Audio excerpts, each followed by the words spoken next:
Mr. Snap, good morning, what's going on? It's been a couple of days since I did a little lesson. We're going to do one today. We're going to be talking about homosexuals. If you're in Australia at the moment, we have a funny thing going on here. We're doing a vote, like a mail vote, where you're going to get a thing in the mail and you write, yes, I think that we should do the same-sex marriage in the country, or no, we should not. And a bunch of people have been asking for my 2 cents on the topic. Am I going to do yes or no and why, and then can I explain? Here's my 2 cents. You've seen this diagram now 1,000,000 times. This diagram represents the duality of life, which is yes and no, positive and negative, and the singularity of life, which is light, which is the truest truth.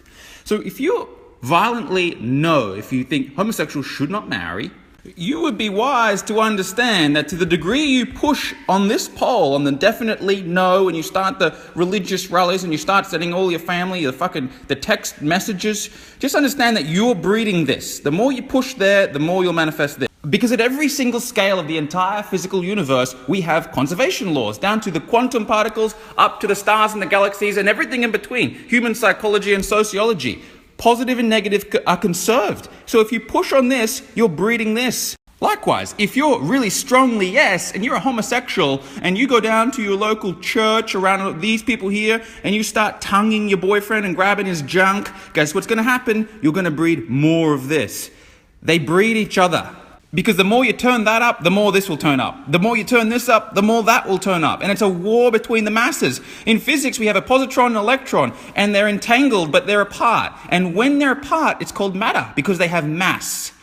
So in sociology, we have exactly the same thing. Things here matter. When it's a yes or if it's a no, then it's matter. It's mass weighing you down. It's your baggage. But as soon as you integrate the yes and the no and you transcend giving a fuck, it's called light. In physics, you get a positron and electron, you smash them together in a hadron collider, you make a light particle, you make a photon. In sociology, it's called seeing the light. It's called enlightenment. The more enlightened that you are, the less you're playing this war of the masses, which is futile. So when things happen like this over a large culture, an entire country in this case, you can see where mass consciousness is. The mass consciousness in Australia is at the level of judgment between if 2 people ought to sign some papers. As an individual, you can go and get involved in the war if you want, but that's a sign of your level of conscious understanding. You're in the war, you've got mass consciousness, and you'll never transcend the group if you're still having the same problems and charges and judgments as them. Things matter. Small things matter. So people who are really, really strongly no, negative, they shouldn't get married, gay people shouldn't get married, I would say, get a bigger vision. Golly gosh, don't you have what are you here on earth for? To argue over this stupid shit? Get a bigger vision. Think bigger. Get on with the mission. Stop wasting time playing a small game if shit like this bothers you. Far out. And for people who are really strongly yes, if you're a homosexual and you're voting yes and you're doing the rally and the thing in the fucking streets, I would say, get a bigger mission, get a bigger vision, think bigger. Who cares? If you like someone, you like spending your time with them, you want to spend your life with them, go and do it. Why do you think you need permission from the government? Why do you think you need to sign papers to fucking be with someone? Just go and do it. You don't need other people's permission. Just go and do what you want to do.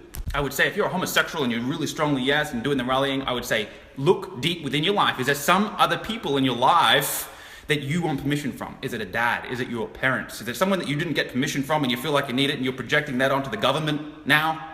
Because if that is the case, you can break through that. There's a science to go and break through that charge. You can break through it and get on with your mission. Get on with the bigger picture here. There's bigger things, bigger fish to fry, surely, than asking for your government for permission to be with someone. Golly gosh. For all the religious people who think that the world's coming to an end because gay people are going to do a marriage, you haven't read much. You haven't done much educating of yourself. 100 years ago, we thought that when the black people would ride on the same buses as the white people, that it was Armageddon, where people thought that the world would end. Now, mark my words, in 100 years from today, in 2117, if you're watching this on Lewis Mocko Snaps, wonder how many subscribers I got by now. This would be cool. Back in 2017, this was a thing. I guarantee it won't be a thing then. No one will give a fuck. They'll be enlightened beyond that point. And if you're watching this in 2117, I guarantee that in your time, there will be more cultural imperatives. There'll be more judgments because you're going to have mass consciousness and mastery consciousness. There'll still be the split. It'll just be over a bigger topic. It'll be over a bigger thing, interstellar travel perhaps. And in 100 years from now, if you're interested in mastering your life and building a beautiful life, the steps are the same as they are today.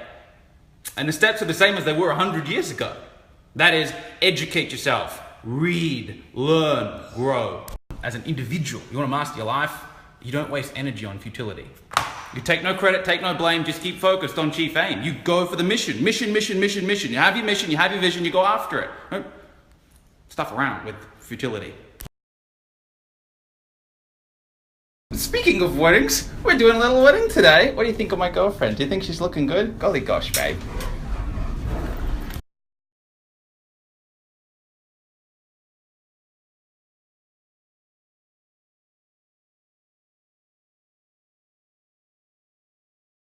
Oh my god. Are you going to have one? No. No.